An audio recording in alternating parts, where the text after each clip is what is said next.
దేవా నా దేవుడవు నీవే, వేకువనే నిన్ను వెతుకుదును. కీర్తనలు 63:1. యునైటెడ్ పీపుల్స్ ఫెలోషిప్ యూపీఎఫ్ నిర్వహించు 40 రోజులు ప్రభాత ఉపవాస ప్రార్థనలు 2025 నవంబర్ 1 శనివారం నుండి డిసెంబర్ 10 బుధవారం వరకు ఉదయం 4 గంటల నుండి 7 గంటల వరకు centenary Baptist church, clock tower దగ్గర, సికింద్రాబాద్.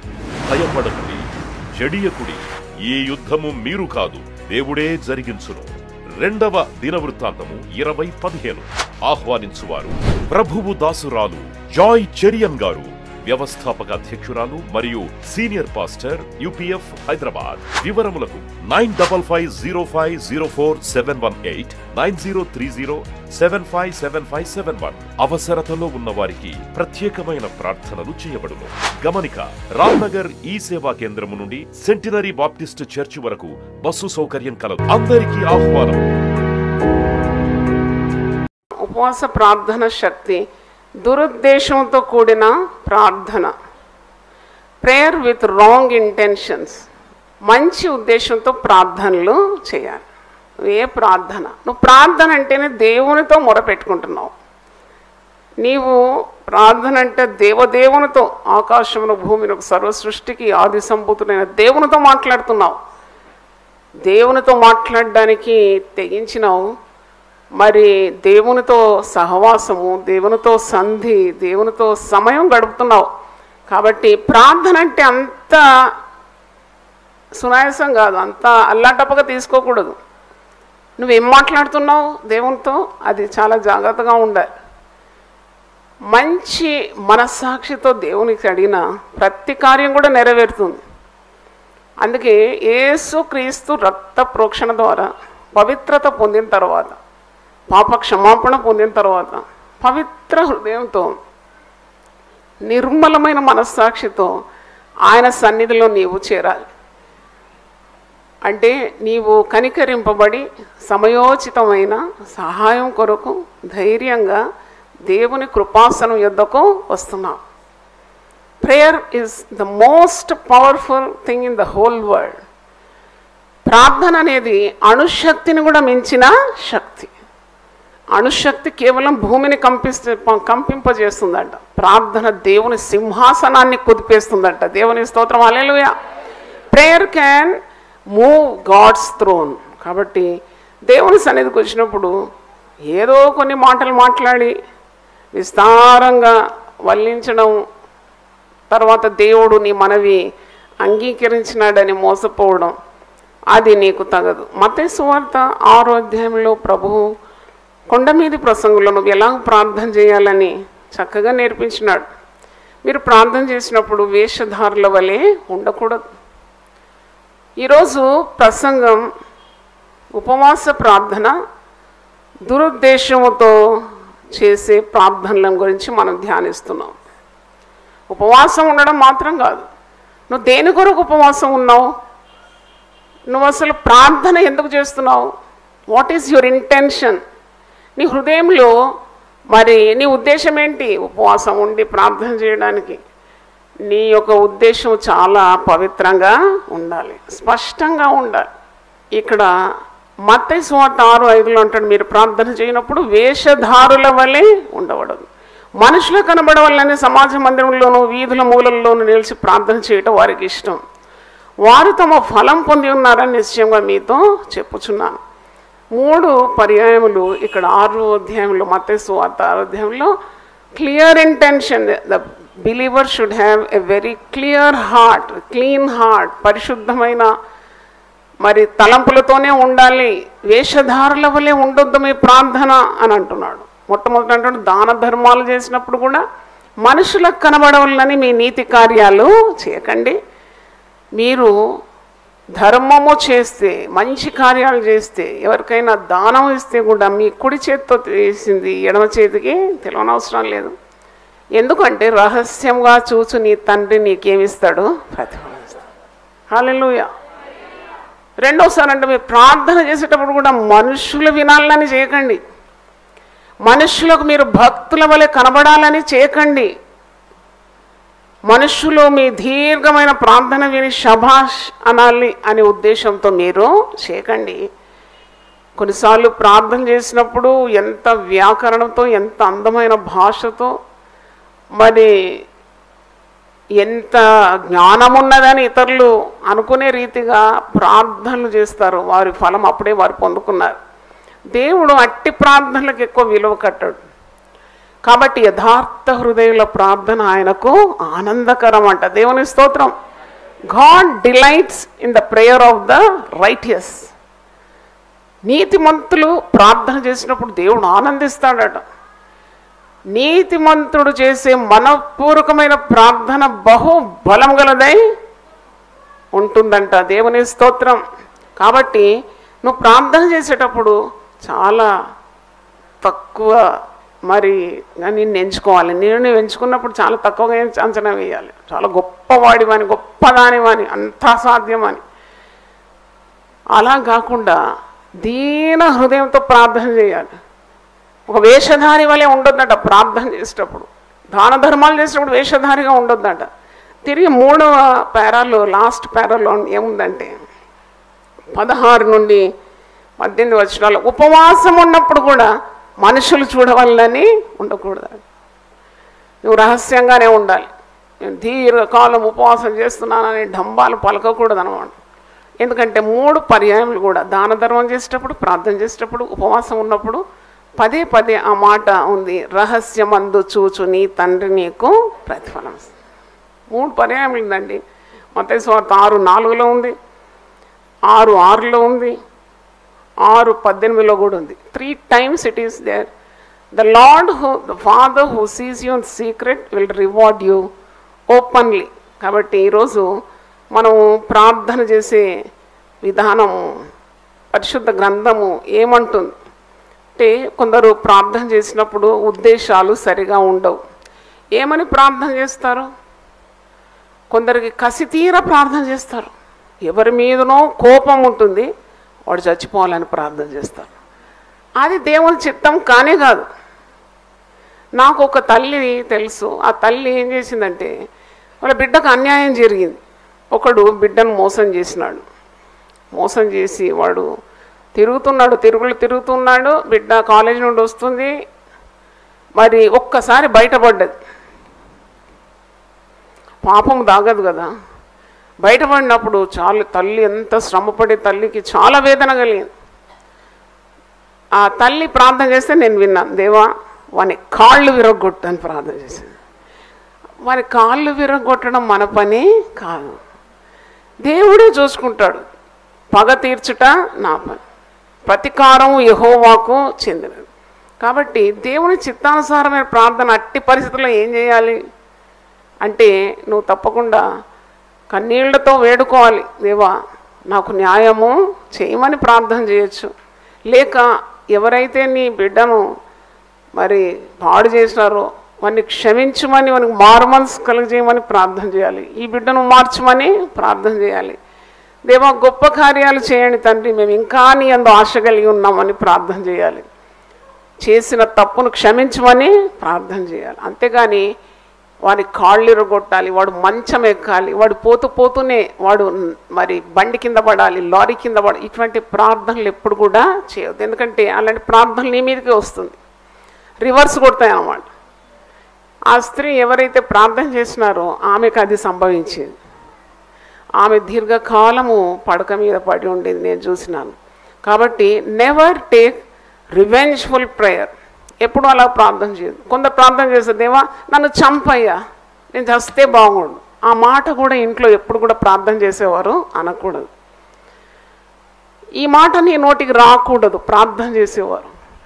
పరిశుద్ధ గ్రంథంలో భక్తులు కూడా అలా ప్రార్థన చేసినారు. ఎందుకంటే వారు తలకు మించిన భారము భరిస్తూ వాళ్ళు ఇలా చేసినారు. మోషే కూడా చేసినాడు, నన్ను చంపు ప్రభువా, నన్ను ఎందుకు బ్రతకనిస్తున్నావు. ఏలియా కూడా అన్నాడు కదా, నన్ను ఏం చేయి, నువ్వు చంపేసే. యోనా ఏమన్నాడు, చంపేసి. కానీ దేవునికి ఇష్టమైన ప్రార్థనలు కావవి. నేను చావను, నేను సజీవుడనై దేవుని కార్యాలు వివరిస్తాను. ఆయన చంపడానికి రాలేదు, ఆయన నీకు జీవము, సమృద్ధి అయిన జీవం ఇవ్వడానికి వచ్చాడు. కాబట్టి దురుద్దేశంతో రాంగ్ ప్రేయర్స్ చేయకూడదని ఈరోజు ఉపవాస ప్రార్థనలు మీకు తెలియజేస్తున్నాను. అంటే మనము ప్రార్థన చేసేటప్పుడు దేవుని చిత్తము జరగాలని ప్రార్థించాలి.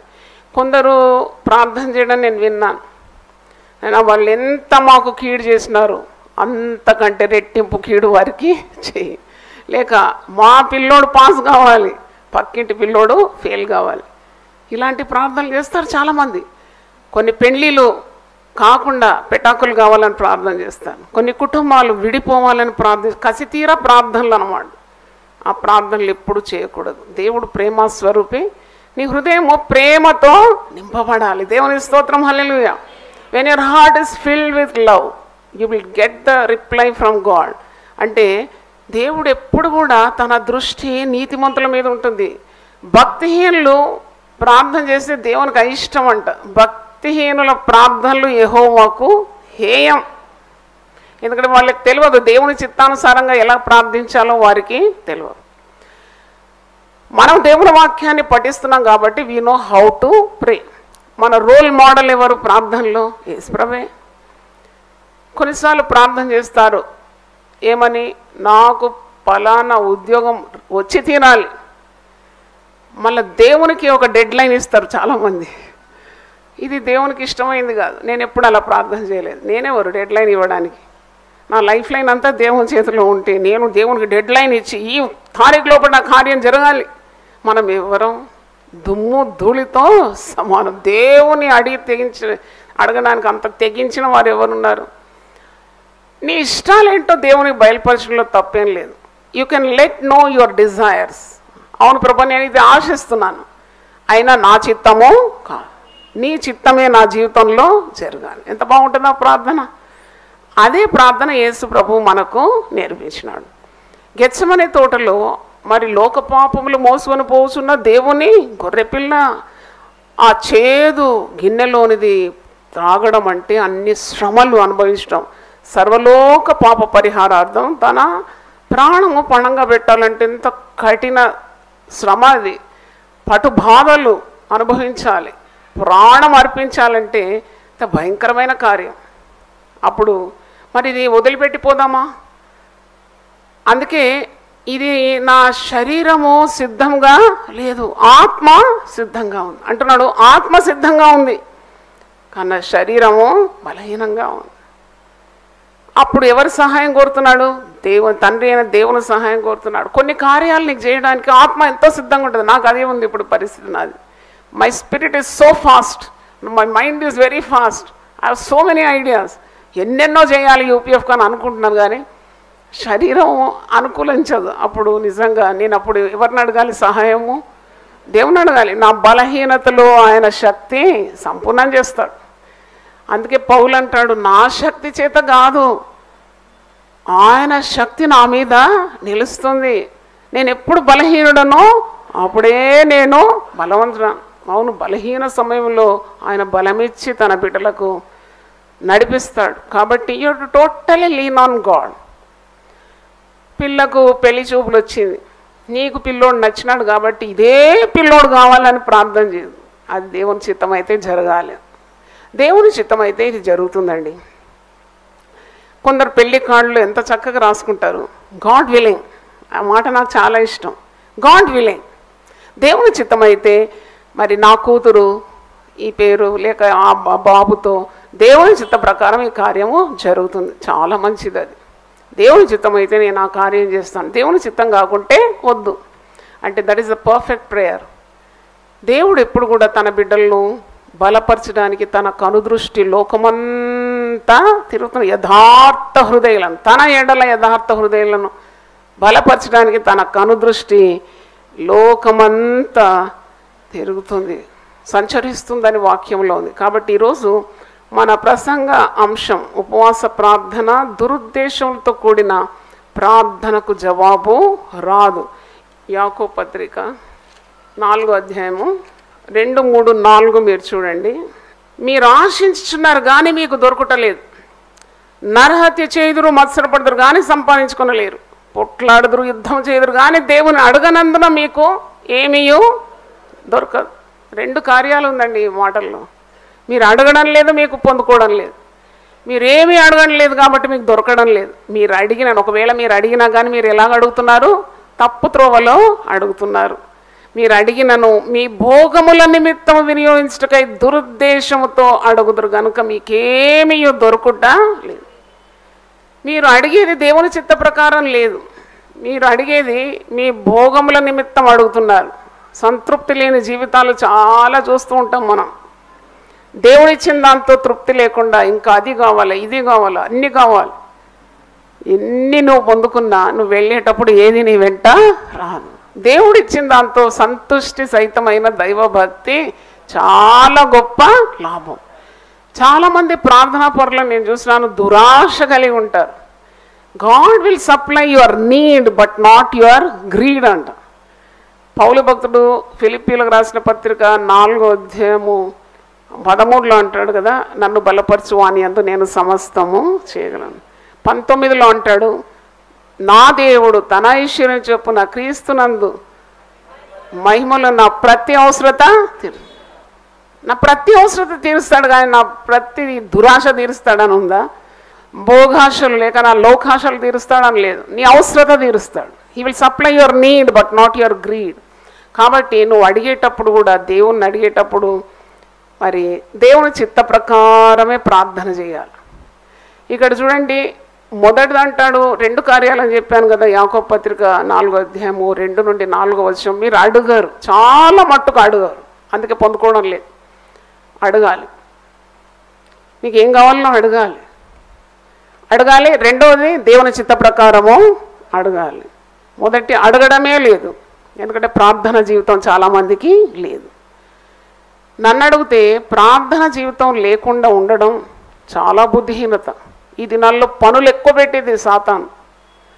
ఎందుకంటే వానికి తెలుసు మనం ప్రార్థనతో దేవునితో ఏకమైనప్పుడు అనూహ్యమైన కార్యాలు దేవుడు మన జీవితంలో చేస్తాడు. అది సాతానుకు ఇష్టము లేదు. కాబట్టి మనల్లో ఏం పెడుతుంది? అది పనులలో పెట్టేస్తుంది. ప్రార్థనకు సమయం లేకుండా చేస్తుంది. కాబట్టి ప్రార్థన నీకు ఒక ఊపిరిగా మారాలి. It should become your life breath, lifeline అయిపోవాలి. నువ్వు గాలి పీల్చుకొని గాలి మరి శ్వసిస్తున్నావు అంటే అది ప్రార్థన అయి ఉండాలి. అంటే అంతగా దేవునితో హత్తుకొని బ్రతకాలి. దేవుని స్తోత్రం, హల్లెలూయా. ప్రార్థనకు సమయం కూడా కేటాయించుకోవాలి. దేవునితో మాట్లాడాలి కదా. దేవునితో అందరితోనూ మాట్లాడినావు, దేవునితో మాట్లాడుకుంటే నీకేమి లాభం? నీ సహాయానికి దేవుడే దిగొస్తాడు, మనుషుడు రాడు కదా. మరి రెండవది అంటున్నాడు, మీరు మీ భోగముల నిమిత్తం అడుగుతున్నారు, దురుద్దేశంతో అడుగుతున్నారు, అందుకే మీకేమీ కూడా దొరకడం లేదు. ఈరోజు మనల్ని మనం మరి ప్రశ్నించుకోవాలి. నువ్వు ఏ విధంగా అడుగుతున్నావు? దురాశతో అడుగుతున్నావా? దురాశ గురించి దేవుని వాక్యంలో ఉంది కదా, యాకోబు 1వ అధ్యాయం చివరిలో మనం చూస్తాం, దురాశ గర్భము ధరించి పాపమును కనును, పాపము పరిపక్వమై మరణమును కను. కాబట్టి దురాశ ఉంటే తొలగించుకోవాలి. నీవు ప్రార్థన చేసేటప్పుడు దేవుని చిత్తము నీ పట్ల జరగాలని, దేవుడు మహిమపరచబడాలి. చూడండి, మన జీవితం ద్వారా దేవుడు మహిమపరచబడాలి. మన ప్రార్థనల ద్వారా దేవుడు మహిమపరచబడాలి. మన పరిశుద్ధ జీవితం ద్వారా దేవునికి మహిమ రావాలి. నీ సంభాషణ ద్వారా దేవునికి మహిమ రావాలి. దేవునికి మహిమకరంగా బ్రతకడమే అసలు దేవుని చిత్తం. ఆయన మహిమ నిమిత్తం మనల్ని ఏం చేసినాడు? సృజించినాడని వాక్యంలో ఉంది. అంటే మనం ప్రార్థన చేసేటప్పుడు కూడా అది వినేవారికి కూడా దైవ భయం కలిగించే రీతిగా దేవునికి మహిమకరంగా ఉండాలని మనం నేర్చుకుంటున్నాం. పరలోక ప్రార్థన ప్రభువు నేర్పించినాడు. పరలోకమందున్న మా తండ్రి, నీ నామము మహిమపరచబడును కాక. అసలు ప్రార్థన ఆరంభంలోనే ప్రభువు నేర్పించినాడు శిష్యులకు ఏమని? నీ నామము మహిమపరచబడును కాక. దేవుని నామాన్ని మహిమపరుస్తున్నామా? ప్రార్థన అందరు చేస్తారు, దొంగ కూడా ప్రార్థన చేస్తాడు. ఈరోజు నేను అందరిని లూట్ చేయడానికి నాకు నువ్వేం చేయి, తెలివి దయచేయి, శక్తి దయచేయి, నేను ఎక్కడ పట్టుబడొద్దు, ఏ పోలీసోడు నన్ను పట్టుకోవద్దని ప్రార్థన చేస్తాడు. ప్రార్థన అంటే పవిత్రమైంది. Actually nothing is as pure as prayer. పరిశుద్ధమైన ప్రార్థనలు దేవుని సన్నిధిలో ధూపాతిగా నిలబడుతుంది. కాబట్టి నీ ప్రార్థన జీవితం ఎలాగుంది ఈరోజు మనం స్వయం పరీక్ష చేసుకోవాలి. కొందరికి చాలా ఇష్టం, ఎవరైనా ఈమె చాలా బాగా ప్రార్థన చేస్తుందండి అంటే ఇంత ఉబ్బిపోతుంది ఆమె, ఇంత ఉబ్బిపోతుంది. ఏం లాభం? దేవుడు వినని ప్రార్థన. పరిసేయుడు ప్రార్థన చేయలేదా? సుంకరి ప్రార్థన చేయలేదా? ప్రార్థన చేయడానికి ఇద్దరు పోయినట్ట దేవాలయానికి. ఎవరు? పరిసేయుడు, సుంకరి. పరిసేయుడు దీర్ఘంగా ప్రార్థన చేసినాడు. పరిసేయుడు ఎందుకు ప్రార్థన చేసినాడు అంటే వాని గొప్పతనం అంతా ఇతరులు వినాలి. పరిసేయుడు ఏం కోరుతున్నాడంటే దేవుని దగ్గర జవాబు కోరడం కంటే తాను ఎంత నీతిమంతుడో ఇతరులు గమనించాలి. How righteous is. అందుకే దేవుని నామ ఘనత కొరకు కానీ, దేవునితో సంభాషించడానికి కానీ, దేవుని దయ కనికరం పొందుకోవడానికి కాదు ప్రార్థన. ఇతరులు గమనించాలి ఎంత గొప్పవాడు. వారమునకు ఎన్నిసార్లట ఉపవాసం? 2 మార్లు ఉపవాసం చేస్తాడట. తర్వాత తన దాన ధర్మాలు చేస్తాడంట. వాడు ఇతరులలాగా కాదట. పక్కనున్న సుంకరి వల్ల కూడా పాపి కాదట, పరిశుద్ధుడట. ఇతరులు నేను పొగడాలి కానీ నీ నోరుతో నువ్వు పొగడుకోడు. చూడండి, సుంకరి అయితే అంటాడు ఆకాశం తట్టు తేరి చూడడానికి కూడా నేను యోగ్యుడను కాను, పాపినైనా నన్ను నువ్వేం చేయి, కరుణించు. దేవుడు ఎవరి ప్రార్థన విన్నాడు? సుంకరి ప్రార్థన విన్నాడు. ఎందుకంటే దేవుని కొన్ని నియమాలు ఉన్నాయి. He will not go beyond that. దేవుని నియమం ఏంటి? విరిగి నలిగిన హృదయం గలవారిని ఆయన రక్షిస్తాడు. నలిగిన హృదయం గలవారికి ఆయన మహాదుర్గంగా ఉంటాడు. విరిగి నలిగిన మనసు ఆయనకి ఇష్టమైన బలి. కొందరు ఏడుస్తూ ప్రార్థన చేస్తారు, ఎందుకంటే ఇతరులు వాళ్ళ కన్నీళ్లు చూడాలని. కానీ వాక్యంలో ఉంది, నీవు కన్నీళ్లు విడిచుట నేను చూచితిని. కొందరు దైవ కార్యాలు చేస్తారు, ఎందుకంటే ఇతరులు గమనించాలని. Never do such things, you will lose your reward. రహస్యమందు చూచు నీ తండ్రి నీకేమిస్తాడు? ప్రతిఫలం ఇస్తాడు. మమ్మల్ని ఎవ్వరు పట్టించుకోవడం లేదండి అని కొందరు అంటారు. ఎవ్వరు పట్టించుకునే అవసరం లేదు. దేవుడు మెచ్చుకోను మనుషుడు ధన్యుడు. హల్లెలూయా. అందుకే అపోస్తలులు అంటారు, మేము మనుషుల మెప్పు కాదు, మేము దేవుని మెప్పును కోరుతున్నాం. కాబట్టి నీ ప్రార్థనలు దేవునికి ఇష్టకరంగా ఉండాలి. నటన, వేషధారణ, ప్రజల ప్రశంస ఏమాత్రం కోరద్దు. నీకు ప్రతిఫలం రాదు. కొందరు చాలామంది ఇలా మరి చెప్పుకుంటారు, ఇన్ని రోజులు చేసినాను, ఏమి చెప్పనవసరం లేదు. నువ్వెవ్వరికి చెప్పనవసరం లేదు. ఎందుకంటే ఆయన చూచుచున్న దేవుడు. ఆయన నీ ప్రతి పరిస్థితిని చూస్తాడు. He knows your every need. నీ పరిస్థితి ఎలాగుంది, నీ హృదయం ఎలాగుంది. చూడండి, కొన్నిసార్లు సేవలు చేస్తారు కదా, సేవలు చేసేవారు కూడా అసలు నన్ను అడిగితే సేవ చేసేవాళ్ళు చాలా పరిశుద్ధంగా ఉండాలి, పవిత్రంగా ఉండాలి. మనం గిన్నెనే వంటింట్లో వాడడానికి ఎన్నిసార్లు గడుగుతామండి? పాలు పట్టడానికి ఉన్న గిన్నె ఎన్నిసార్లు తోముతాం? తోమి మనము బోర్లో పెట్టిన రాత్రి మళ్ళా తీసి పాలు కాబెట్టాలి, మళ్ళీ ఒకసారి కడుగుతాం. ఎందుకంటే పాత్ర పవిత్రంగా లేదు కాబట్టి పాలు ఏమవుతుంది? పగిలిపోతుంది. అంటే ఒక గిన్నె విషయమే ఇంత శ్రద్ధ చూపితే నీ హృదయము మరి దేవుడు నివసించే స్థానం కదా, అది ఎంత పరిశుద్ధంగా ఉండాలి.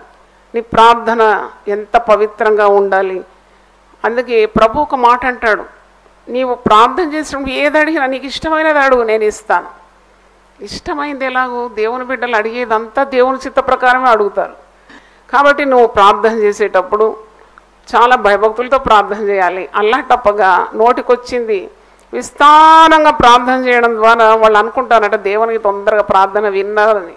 అది ఎక్కడుంది తెలుసా? మత్తయి సువార్త 6వ అధ్యాయంలో ఉన్నది. 7, 8 చూడండి. మరియు మీరు ప్రార్థన చేయనప్పుడు అన్యజనుల వల్ల వ్యర్థమైన మాటలు వచింపవద్దు, విస్తరించి మాట్లాడటం వలన తమ మనవి వినబడునని వారు తలంచున్నారు. మీరు వారి వలె ఉండకూడదు. ఆ ప్రార్థన దేవుడు వినాడు. ఎందుకంటే నువ్వు చాలా ప్రార్థన, ఎంతసేపు ప్రార్థించినా గంట సేపు చేసేసినాడు. కొందరు ఇతరులకు ఇబ్బంది కలుగజేస్తారు. ఇలాంటి సమూహాల్లో, సంఘాల్లో మైక్ ఇస్తే చాలు, అయిపోయింది ఇంకా మన పని. వాళ్ళు మైక్ ఇచ్చి ప్రార్థన చేయమంటే ప్రసంగం చేసేస్తారు. Should be very humble. ముఖ్యంగా ప్రార్థనలో చాలా తగ్గింపు, చాలా సేవ ఆరంభ సమయంలో ప్రార్థన చేయమని మైక్ ఇచ్చాను. అప్పటి వరకు ఆమె ఎదురు చూస్తుంది, ప్రసంగం ఇస్తుందని అనుకుంది. అరే కొత్త వాళ్ళు వచ్చినారు, గెస్ట్ స్పీకర్స్ వచ్చినారని నేను చెప్పినాను, సిస్టర్ మీరు ప్రార్థన చేయడానికి. ఆమె మైక్ పట్టుకొని కసి తీరా ప్రసంగం చేసేసిందండి. పాత నిబంధన, కృత నిబంధన, అన్నట్టు కొటేషన్స్, మరి వాగ్దానాలు వల్లించి, అంటే ప్రార్థన చేయడము నీ జ్ఞానాన్ని ప్రదర్శించడానికే కానీ కాదు. Prayer is not revealing how much you know of the scriptures or how much wise you are. Prayer is a humble conversation with God almighty. దేవుని స్తోత్రం, హల్లెలూయా హల్లెలూయా. అంత గొప్ప దేవుని సన్నిధిలో మోకరించి బహు వినయముగా నీ మనవులు తెలియజేసుకోవడం, అది కూడా దేవుని చిత్తమే జరగాలని అడగడం, అది దేవునికి చాలా ఇష్టమైన ప్రార్థన. యోహాను సువార్త 15వ అధ్యాయము, నా యందు మీరును మీ యందు నా మాటల్లో నిలిచి ఉండిన ఎడల మీకేది ఇష్టమో అడుగుడి, అది మీకు అనుగ్రహింపబడు. బా, ఎంత మంచి మాట. దాని ముందు యోహాను సువార్త 14:13 చూడండి.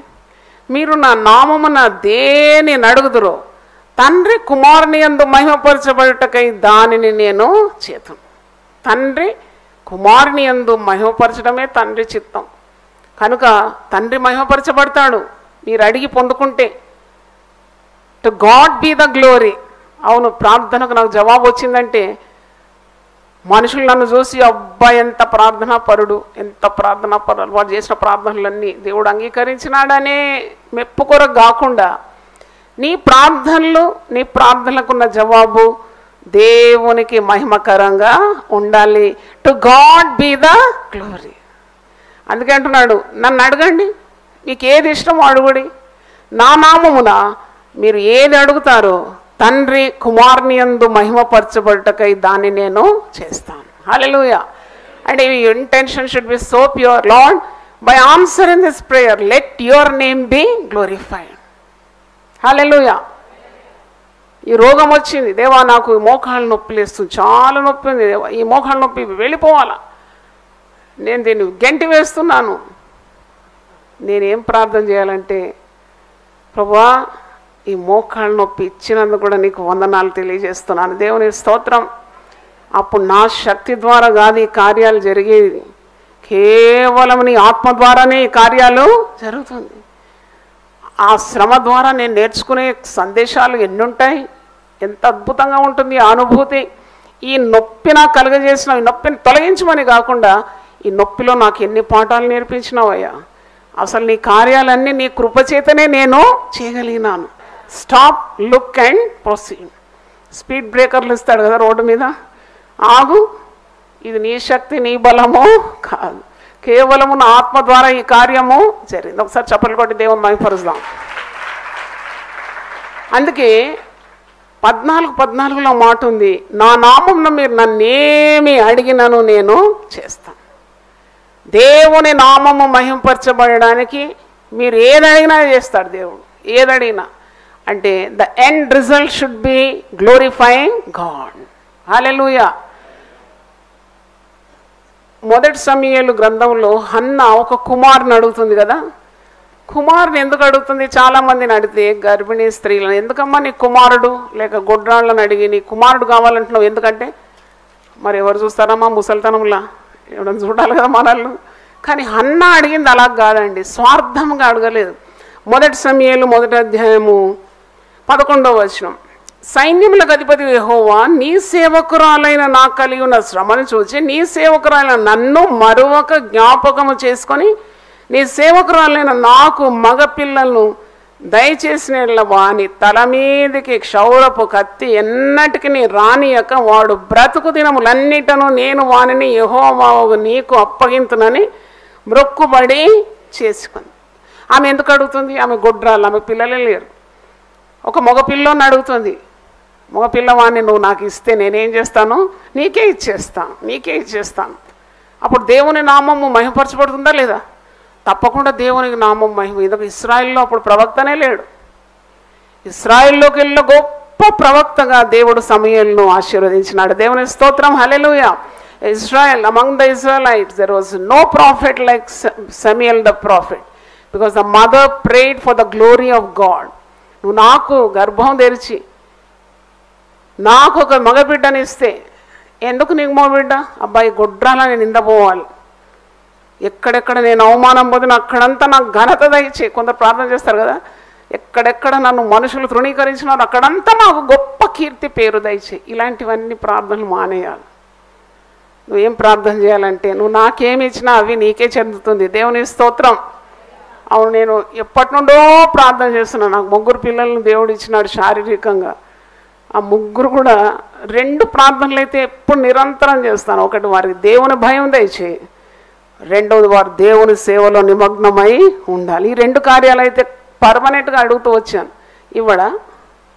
ఎందుకు? ఒక దెబ్బ కొట్టన్నా తీసుకొని వస్తాడు. దేవుని స్తోత్రం. హల్లెలూయా. ఆయన ముక్కుకు గాలం వేసి చక్కని పట్టాల్లో నడిపించగలడు. ఎందుకంటే దేవుని నామమహిమార్థమే అడుగుతున్నాను. అలాగూ దేవుని పేరట నువ్వు అడిగినవి దేవుని చిత్తానుసారమైన ప్రార్థనలు ఆయన ఇవ్వక మానడు. అందుకే యోహాను సువార్త 15:7లో నా యందు మీరును మీ యందు నా మాటల్లో నిలిచి ఉండినడల, అంటే దేవుని మాటలు నీలో నిలిచి ఉంటే నీవు దురుద్దేశంతో ఉన్న ప్రార్థనలు అసలే చేయవు. నువ్వు దేవునిలో నిలిచి ఉంటే కీడు, ఇతరులకు కీడు వచ్చే ప్రార్థనలు ఎప్పుడు కూడా చేయవు. నా యందు మీరును మీ యందు నా మాటలను నిలిచి ఉండేలా ఇక దేవునికి ఇష్టమైనవి మనం అడుగుతాం. మనకి ఇష్టమైనవి దేవుడు తప్పకుండా చేస్తాడు. మీకు ఏది ఇష్టమో అడుగుడు అని అంటున్నాడు. అది దేవుడు ఇస్తాడు. తర్వాత మీరు బహుగా ఫలించడం ద్వారా నా తండ్రి మహిమపరచబడును, ఇందువలన మీరు నా శిష్యులు అవుతారు. దేవుని స్తోత్రం. బహుగా ఫలించాలంట. బహుగా ఫలించాలి అంటే దైవ కార్యాలు చేస్తూనే ఉండాలి, చేస్తూనే ఉండాలి, మంచి పనులు చేస్తూనే ఉండాలి, దేవుని చిత్తాన్ని జరిగిస్తూనే ఉండాలి. సామెతలు 28:9 చూడండి. Proverbs 28:9. కొందరికి దేవుని వాక్యం అంటే నచ్చదు, ప్రార్థన అంటే చాలా ఇష్టం, ప్రార్థన చేయించుకోవాలి. ఆరాధనలకు రారు. వాళ్ళు వచ్చింది దేవుని ఆరాధించడానికి, వాక్యం నేర్చుకోవడానికి రాలేవు. వాళ్ళు ప్రార్థనలు చేయించుకోవాలి, ఫలం పొందుకోవాలని వచ్చినారు. ఇది న్యాయమా? ఇది ఎలా న్యాయం అవుతుంది? ఆదివారము ఆరాధించే దినము, దేవుని ఆరాధించాలి, దేవుని ఘనపరచాలి, దేవుని మాటలు వినాలి, దేవునికి విధేయత చూపెట్టాలి, దేవుని ఘనపరిచే దినం. నువ్వు అవన్నీ చేయకుండా కేవలం ప్రార్థన చేయించుకోవాలి. దైవసేవకురాలు ప్రార్థన చేస్తే నాకు అది వస్తుంది తప్పకుండా, దాంట్లో అనుమానం కదా. కానీ నువ్వు చేయాల్సిన పనులు చేయాలి కదా. సామెతలు 28:9 చూడండి. ధర్మశాస్త్రము వినపడకుండా చెవిని తొలగించుము అని ప్రార్థన హేయం. దేవునికి ఇష్టం లేదంట. అలా వాక్యము నీవు ప్రాధాన్యత ఇవ్వకుండా, దేవునికి తగిన ఆరాధన చేయకుండా, మహిమపరచకుండా వచ్చి కేవలం నీ అవసరాలు తీసుకోవడానికి వస్తున్నావా మందిరానికి? ఈ అపాయింట్మెంట్ మమ్మల్ని విడిపించు, ఆపద నుండి విడిపించు అంతే. మళ్ళా నీ త్రోవలో నువ్వు పోవడం దేవుని చిత్తం కాదు. నువ్వు ఆరాధన దినాన్ని ఘనపరచాలి. నన్ను ఘనపరచు వారిని నేను ఘనపరుస్తాను. I will honour those who honour me. దేవుని ఘనపరచాలి. ఆదివారం తప్పకుండా దేవుని మహిమపరిచే దినము. ఆయన చేసిన ఉపకారాలు వారమంతా అనుభవించినావు, మేలు. కాబట్టి దేవునికి స్తుతియాగం చెల్లించాలి. ఎవరు వచ్చినా రాకున్నా నువ్వు వచ్చేయాలి సమయానికి. అలాగూ నీవు గౌరవిస్తున్నావు దేవుని సన్నిధిని. కేవలం ప్రార్థన మాత్రం కాదు, నీవు చేసే వంతు నువ్వు చేయాలి కదా. కాబట్టి నీవు ప్రార్థన చేసేది చాలా జ్ఞానయుక్తంగా ప్రార్థన చేయాలి. మోషే దినాల్లో ఫరో ప్రార్థన చేసినాడు. అది నిర్గమకాండం 8:8 ఒక ప్రార్థన ఉంది. ఫరో చేసిన ప్రార్థన అంటే ఎక్సడస్ 8:8 ఏమని ప్రార్థన చేస్తాడు చూడండి. అహరోను ఐగుప్తు జలముల మీద తన చెయ్యి చాపెను, అప్పుడు కప్పలు ఎక్కి వచ్చి ఐగుప్తు దేశమును కప్పెను. కప్పలంతా కప్పిందంట ఐగుప్తు దేశం అంతా. అంటే ఎక్కడ చూసినా కప్ప. చాయ్ గిన్నెలో కప్ప, అన్నం గిన్నెలో కప్ప, సాంబార్ గిన్నెలో కప్ప, పడక మీద కప్ప, బాత్రూంలో కప్ప, ఈ లివింగ్ రూమ్లో కప్పలు. కప్ప కాదు, కప్పలే. కప్పలు బెకబెకమంటూ కప్పలు ఎట్లా భరించినారు ఈ కప్పలను. ఫరో రాజు హృదయమేమో కఠినంగా ఉంది. దేవుడు తెగుళ్ళ మీద తెగుళ్ళు పంపిస్తున్నాడు. శకునగాండు కూడా తమ మంత్రముల వలన అలాగ చేసి ఐగుప్తు దేశం మీదకి కప్పలను రాజేసి. నువ్వు గొప్పనా నేను గొప్పనా? మోషే చేస్తున్నాడు, అహరోన్ చేస్తున్నాడు అద్భుతాలు. శకునగాండ్లు మాంత్రికులు కూడా చేస్తున్నారు. కప్పల సంఖ్య పెరిగిపోయింది. ఎక్కడ చూసినా కప్ప, అడుగు పెడితే కప్ప. అప్పుడు రాజు ఏమని ప్రార్థన చేయమంటున్నాడు. అప్పుడు ఫరో మోషే అహరోన్లను పిలిపించి పిలిపించినాడు. ఫరోకు తెలుసు ఫరో ప్రార్థన దేవుడు వినాడు. ఎవరు ప్రార్థన వింటాడట? మోషే అహరోన్ల ప్రార్థన వింటానని వాడిని పిలిపించి ఏమంటున్నాడు? నా యుద్ధ నుండి, నా జనుల యుద్ధ నుండి ఈ కప్పలను తొలగించమని యెహోవాను వేడుకొనుడి, అప్పుడు యెహోవాకు బలి అర్పించడం ఈ ప్రజలను అగత్యముగా పోనిచ్చేదన నేను. అంటే మీరు వేడుకోండి, మీరు ప్రార్థన చేయండి. చాలామంది వాళ్ళు ప్రార్థన చేయరు, వాళ్ళు ప్రార్థన వినడానికి వారికి తెలుసు అన్నమాట. అందుకే మీరు ప్రార్థన చేయండి, మీరు ప్రార్థన చేయండి. నాకు అడిగితే నువ్వు ఒకవేళ ఎదిగిన విశ్వాసం అయితే నువ్వు మోకరించి ప్రార్థన చేస్తే చాలు, తప్పకుండా దేవుడు నీ ప్రార్థన వింటాడు. ఇక్కడ ఫరో ప్రార్థన వినడని ఫరోకు తెలుసు, ఎందుకంటే ఫరో హృదయము ఎలాగుంది? కఠినం. ఇక్కడ కూడా ప్రార్థన కప్పల్లో తీసేయమని ప్రార్థన చేస్తున్నాడు, కానీ నా కఠినమైన హృదయాన్ని మార్చమని ప్రార్థన లేదు. చూడండి, intention is not good. He doesn't want to repent for his disobedience. దేవుని ప్రజల్ని ఎంత ఇబ్బంది పడుతున్నాడు, మనస్సాక్షి లేకుండా కఠినంగా ఉన్నాడు, దేవునికి లోపడడం లేదు. అయ్యో నా కఠిన రాతి గుండెను మార్చమని ప్రార్థన చేయండి అని అంటలేడు. ఈ కప్పల నుండి ఈ బాధలు తొలగిపోవాలి, అదే ప్రార్థన. ఇంకా మీరు కింది చదివితే ఇంకా ఆశ్చర్యపడతారు. ఈరోజు కూడా కాదు, రేపే విడుదల కావాలని అడుగుతాడు. అంటే దురుద్దేశంతో ఉన్న ప్రార్థనలకు దేవుడు చెవియొగ్గడు. నువ్వు కొన్నిసార్లు నీ ఇంటి వారి మారు మనసు కొరకు ప్రార్థన చేస్తావు, ఇంటి వారంతా రక్షింపబడాలని ప్రార్థన చేస్తావు. మరి నీ సంగతి ఏంటి? నువ్వు ఇంకా అవిధేయత చూపుతూ ఉంటావు, నువ్వు పాపంలోనే ఉంటావు, నువ్వు అవిధేయత, దేవుని దూరంగా ఉంటావు. There is so much sin in your heart, but you want all others to be changed. అందుకే నేను ఒకసారి ఒక భక్తురాలు రాసిన పుస్తకం చదివాను. ఆమె ఏమన్నదంటే, ఇతరులందరూ మారు మనసు పొందాలని ప్రార్థన చేసేదానికంటే నన్నే మార్చేయాలని ప్రార్థన చేయాలంట. దేవుని స్తోత్రం. నా భర్త మారాలి, నా అత్త మారాలి, అమ్మ మారాలి, మామ మారాలి అనేదానికంటే నువ్వు మారితే సరిపోతుంది. ప్రతి ఒక్కరిని దేవుడే మార్చేస్తాడు. దేవుని స్తోత్రం. హల్లెలూయా. నన్నే మార్చయ్యా, నన్నే మార్చు. పరిశుద్ధ గ్రంథంలో ఉంది కదా, నా పేరు పెట్టబడిన నా ప్రజలు తమ్మును తాము ఏం చేయాలి? తగ్గించుకోవాలి. అంటే అహంకారంతో కూడిన ప్రార్థన, దురుద్దేశంతో కూడిన ప్రార్థన, ఇతరులను కించపరుస్తున్న ప్రార్థన, తనను తాను హెచ్చించుకున్న ప్రార్థన దేవుడు ఎప్పుడు కూడా వినడు. కాబట్టి కీడు కోరి ప్రార్థన చేయొద్దు, మేలు కోరడంలో కూడా జ్ఞానం ఉండాలి. ఒక భార్య ప్రార్థన చేస్తుంది, ఏమని? దేవా, నా భర్త మరి యొక్క యవనస్త్రాలతో తిరుగుతున్నాడు. కొందరు ప్రార్థన చేయడం విన్నాను, ఇలాగే వాని చంపేయి ప్రభువా, లేకుంటే దాన్ని చంపేయి ప్రభువా. ఇది కూడా ప్రార్థన సరి అయింది కాదు. ఇంకొక ఆమె ప్రార్థన చేస్తుంది, పోనీ ప్రభువా, నాతోనైనా అతనికి సుఖం లేదు, కనీసం ఆ అమ్మాయితోనైనా సుఖంగా ఉండండి. ఇది ప్రార్థన? ఇది ఎక్కడి ప్రార్థన? నీ ప్రార్థనలో సత్తా లేదు. నువ్వు ఎలా ప్రార్థన చేయాలంటే, దేవా, నాకు నా భర్తకు జరిగింది పరిశుద్ధ వివాహం, ఇది దేవుని నిబంధన ప్రకారం జరిగింది, దేవుడు జతపరిచింది, మనుషుడు ఏ విధంగా కూడా దూరం చేయదు. మలాకి 2:16 ఒక మాట ఉంది, గాడ్ హేట్స్ డైవర్స్ అంట. అంటే దేవుడు ఎప్పుడు కూడా భార్యను విడనాడము దేవునికి ఏమాత్రం ఇష్టము లేదంట. అంటే కుటుంబం విడిపోవడం దేవుని చిత్తము కాదు. కుటుంబం విడిపోవాలనే ప్రార్థన చాలా తప్పు. మలాకి గ్రంథం 2వ అధ్యాయము 15 చూడండి. కాగా మిమ్మల్ని మీరే జాగ్రత్త చేసుకొని యవనమున పెళ్లి చేసుకున్న మీ భార్యల విషయంలో విశ్వాసఘాతకులుగా ఉండకూడి, భార్యను పరిత్యజించడం నాకు అసహ్యమైన క్రియ అని ఇశ్రాయేళ్ల దేవుడు ఒక యెహోవా సెలవిస్తుంది.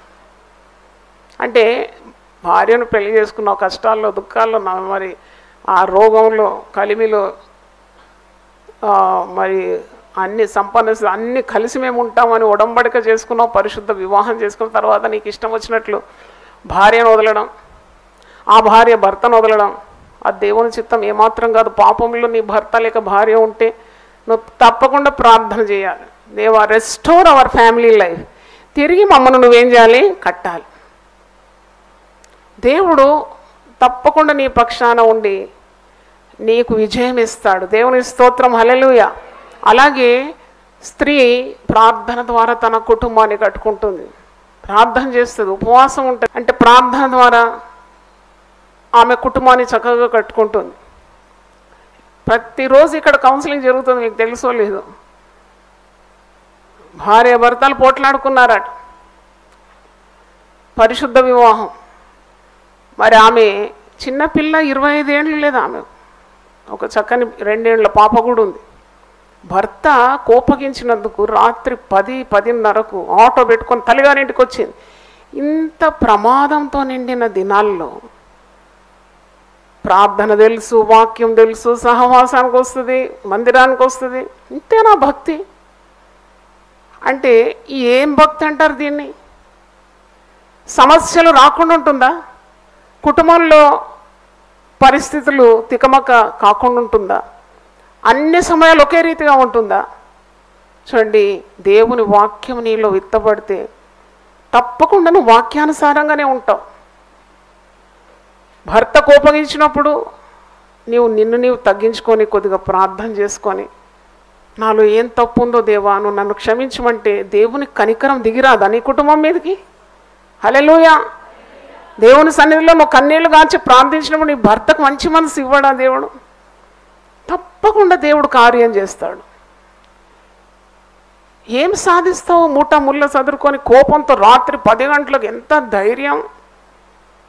నాకు అనిపిస్తుంది తల్లిదండ్రులు కూడా ఆడపిల్లలు తిరిగి వచ్చినప్పుడు వారికి మంచి బోధ ఇవ్వాలి. అంటే వాళ్ళని అంతగా నువ్వు అయ్యో బిడ్డ ఏమైంది ఏమైంది అనుకుంటా వాళ్ళని ఇంట్లో కూర్చోబెడితే వాళ్ళు ఎప్పుడు చక్కగా కాపురాలు చెయ్యరు. They have to depend on God. అదే నా తల్లిదండ్రులు నాకు నేర్పించినారు, అందుకే చెప్తున్నాను. వాళ్ళు మకానేసి ఇంట్లో కూర్చుంటారు అంతే.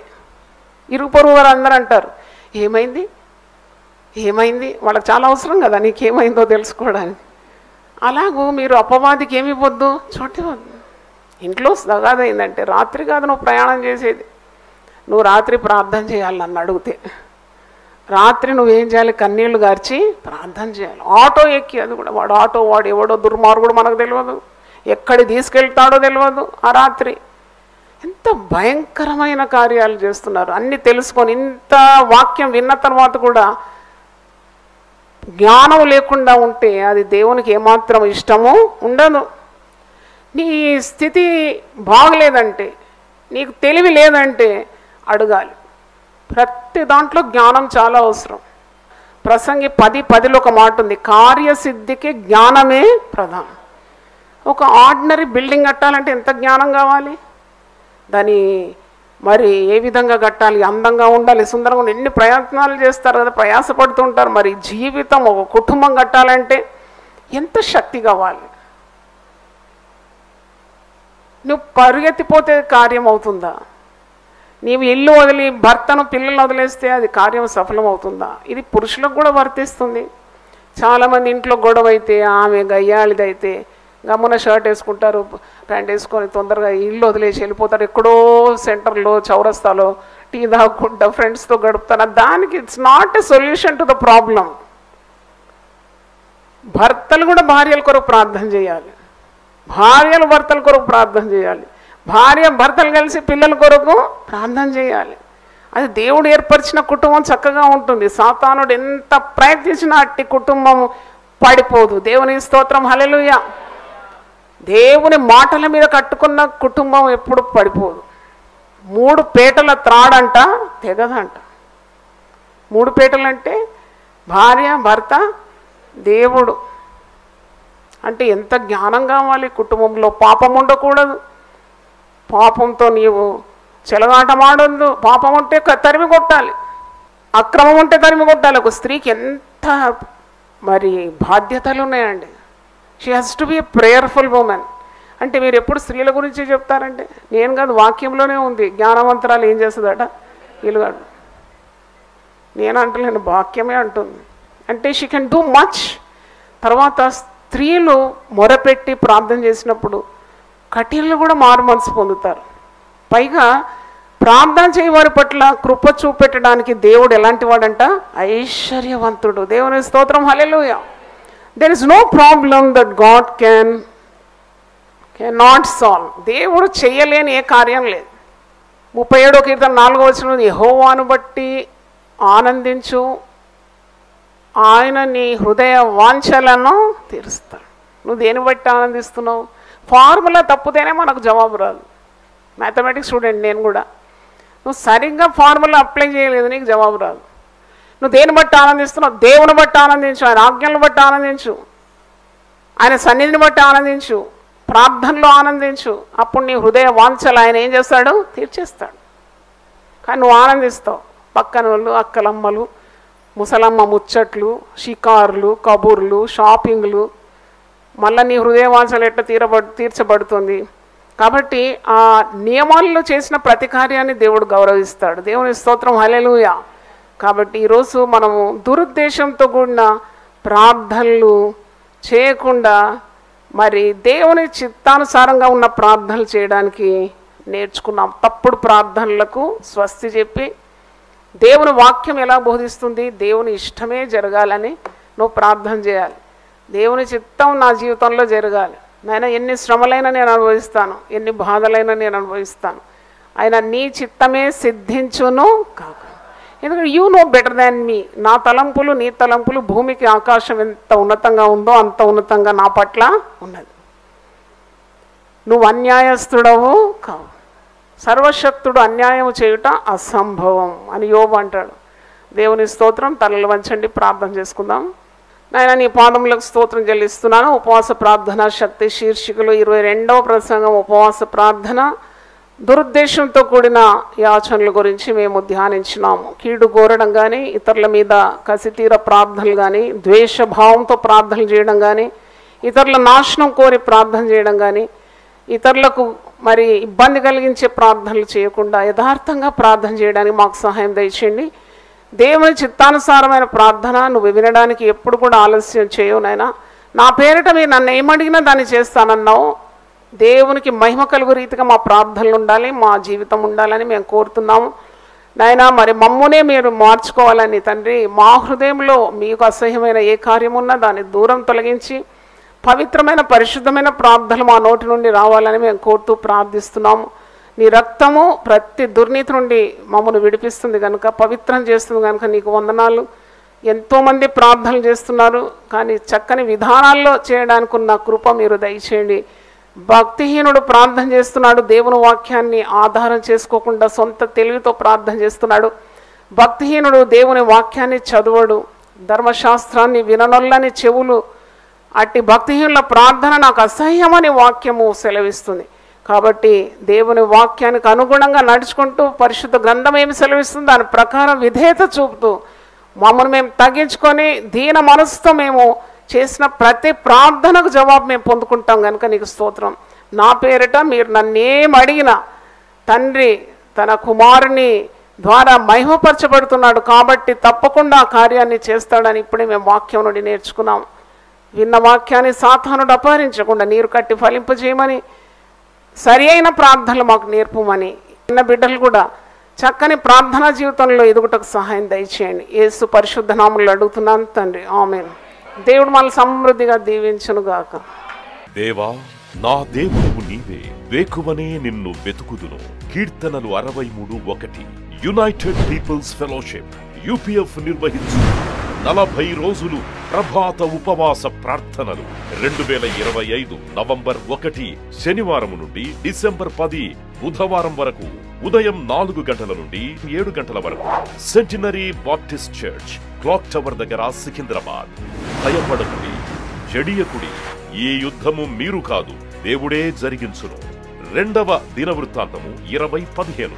ఆహ్వానించువారు ప్రభువు దాసురాలు జాయ్ చెరియన్ గారు, వ్యవస్థాపక అధ్యక్షురాలు మరియు సీనియర్ పాస్టర్, యూపీఎఫ్ హైదరాబాద్. వివరములకు 9505047718 9030757571.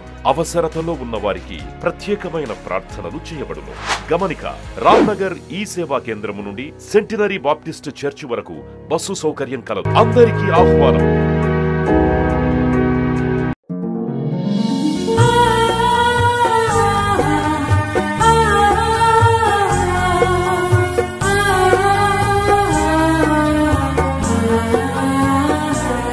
నీ ధనము నీ ఘన